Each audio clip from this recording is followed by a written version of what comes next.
সিরাত থেকে আমরা দেখতে পাই মানুষের সাইকোলজি বুঝে তার সাথে ডিল করাটা একজন লিডারের অন্যতম বড় গুণ। রাসূলুল্লাহ সাল্লাল্লাহু আলাইহি সাল্লাম যখন দাওয়াত দিচ্ছিলেন মক্কায়, তখন কুরাইশরা বারবার আবু তালিবের কাছে আসছিল এবং রাসূল সাল্লাল্লাহু আলাইহি সাল্লামকে তার দাওয়াত থেকে বিরত থাকার জন্য অনুরোধ করছিল। তো সর্বশেষ বার যখন তার আবু তালিবের কাছে আসলো, তখন রাসূল সাল্লাল্লাহু আলাইহি সাল্লামকে জিজ্ঞেস করলো, আচ্ছা তোমার এই দাওয়াত মেনে নিলে আমরা কি পাবো এর বিনিময়ে? তখন রাসূল সাল্লাল্লাহু আলাইহি সাল্লাম কি বলেছিলেন? তিনি বলেছিলেন আরব এবং অনারবের রাজত্ব। এবং কুরাইশরা বিশ্বাসই করতে পারেন যে কিভাবে আমরা একটা আরবের একটা বেদুইন জাতি, ঠিক আছে আমরা মক্কার রাজনৈতিক নেতা, কিন্তু আরব অনারবের আমাদের ক্ষমতায় চলে আসবে, রোম পারস্য আমাদের অধীনে চলে আসবে, এটা কিভাবে সম্ভব? তারা বিশ্বাসই করতে পারেনি।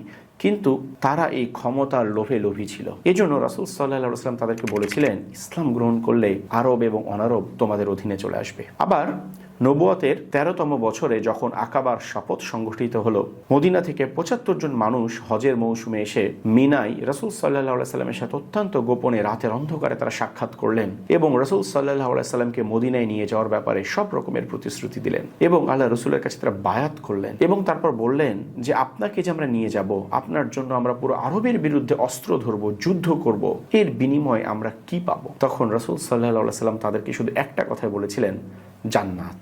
তিনি কিন্তু রাজত্বের কথা বলেননি, ক্ষমতার কথা বলেননি।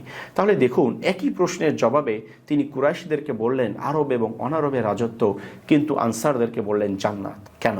কারণ কুরাইশরা ছিল মক্কার রাজনৈতিক ক্ষমতাধর গোত্র।